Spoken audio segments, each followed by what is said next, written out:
Big changes are underway right now. If you fly drones in Oregon state parks, you're going to want to pay close attention.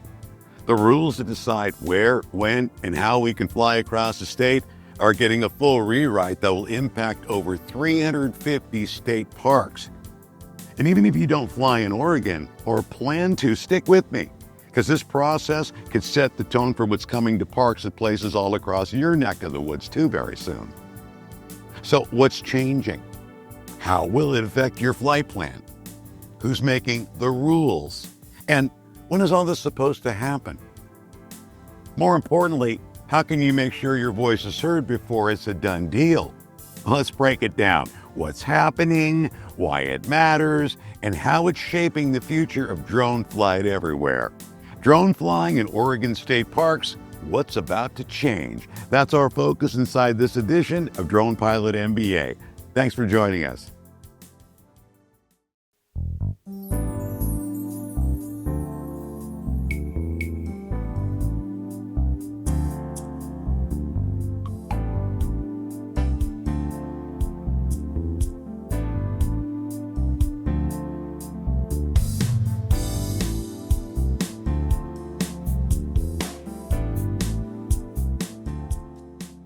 All right, if you're a drone pilot who loves flying in Oregon state parks, who doesn't? I love it. You're going to want to pay close attention. Now, the rules are in the middle of a major overhaul, one that's going to define exactly how, when, and where we can all fly. So let's get right into it, and we're going to cut right to the chase. Are the rules really changing? Well, the short answer is a big, fat yes. The Oregon Parks and Recreation Department, you'll hear them called OPRD, is deep in the process of creating a whole new set of regulations. Right now, we're going to take a look at exactly who's making these rules, how we even got to this point, and probably most important to all of us is how can we actually make our voice heard in the process? Okay, so first things first, let's pull back the curtain and see the group of people who are actually in the room shaping these regulations. Now, just take a look at this list. It's actually pretty impressive how many different perspectives they brought to the table. OPRD put together what's called a Rule Advisory Committee, or a RAC for short. You've got everyone from the Department of Aviation and park managers to conservation groups like the Bird Alliance of Oregon. And crucially, they made sure to include both recreational pilots and professional Part 107 pilots too. You know, people like us. Now, you might notice those two empty seats at the bottom of the diagram. The U.S. Fish and Wildlife Service and the FAA were invited, but couldn't make it to the first meeting because of a federal government shutdown at the time. So, what does this committee actually do? Well, this is the key thing to understand.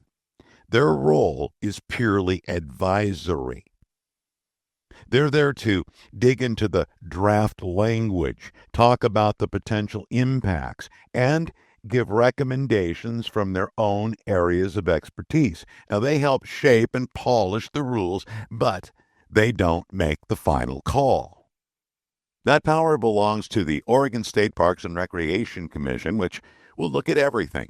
Input from the RAC, from the public, and from its own staff before making a decision, right? So this whole thing didn't just pop up out of nowhere. It's actually been a journey that's been several years in the making, as this timeline is about to show us. As you can see, this has been a really slow, careful process. It all got officially kicked off back in 2021 with something called Senate Bill 109. But look at the entry for 2022. They hit the pause button.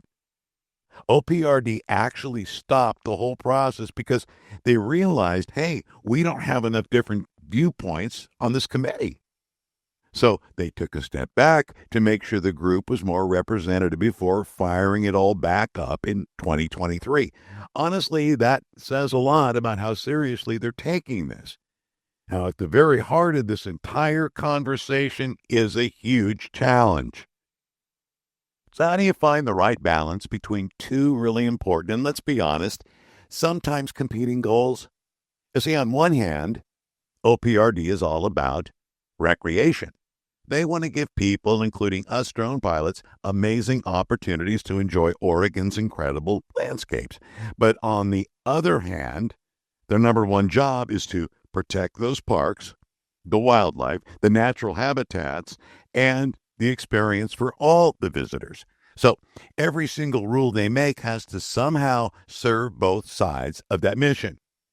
It's a real balancing act. So the first idea the committee kicked around was the traffic light system.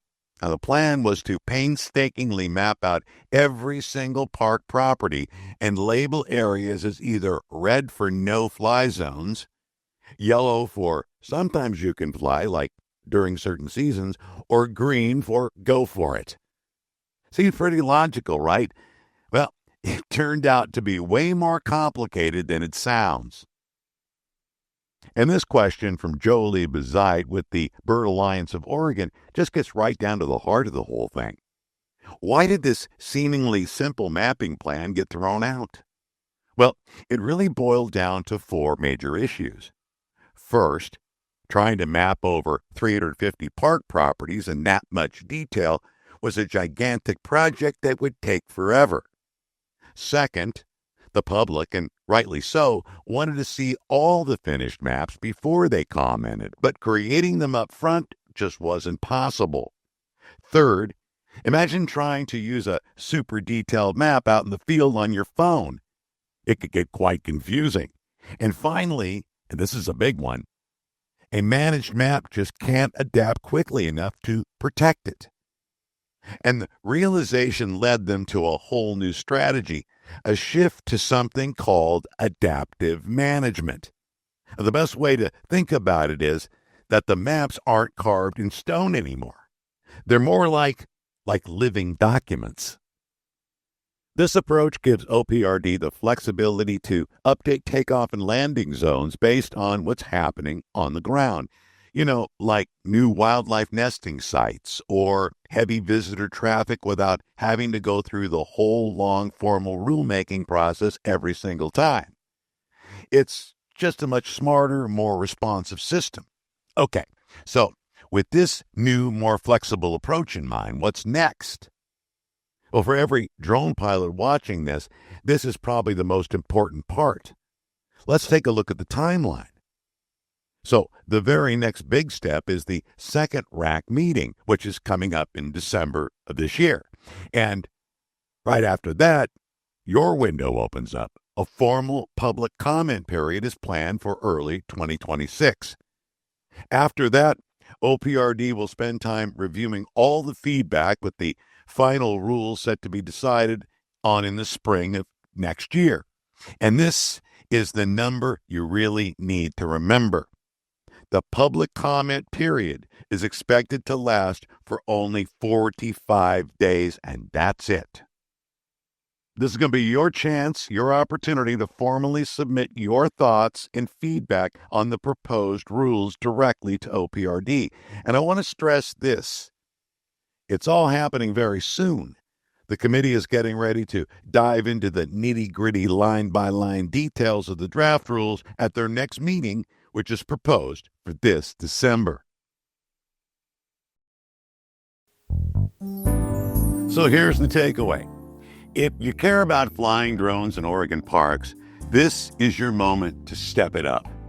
The upcoming public comment period is your chance to share your experience and help shape rules that are fair, clear, and practical for everyone. Don't wait. I put a direct link to OPRD in the liner notes below so you can stay informed and make sure your voice is heard. Remember, losers let it happen while winners make it happen. Let us continue to build trusted bonds with like-minded drone pilots who are strategically ready for whatever comes next. Feel free to leave your comments below and subscribe for more drone business strategy insights. I invite you to study my other videos and articles. There are over 500 free resources waiting for you at aerialnorthwest.com. I'm Tony Marino. Thanks a million for joining me for this edition of Drone Pilot MBA. I wish you all green lights. I'll see you next time. Much love, respect, and keep on droning. If you have any questions, let us know. If you have any comments, leave them below. If you'd like to hire us, you can get more information by visiting aerialnorthwest.com. Be smart, safe, and fly responsibly.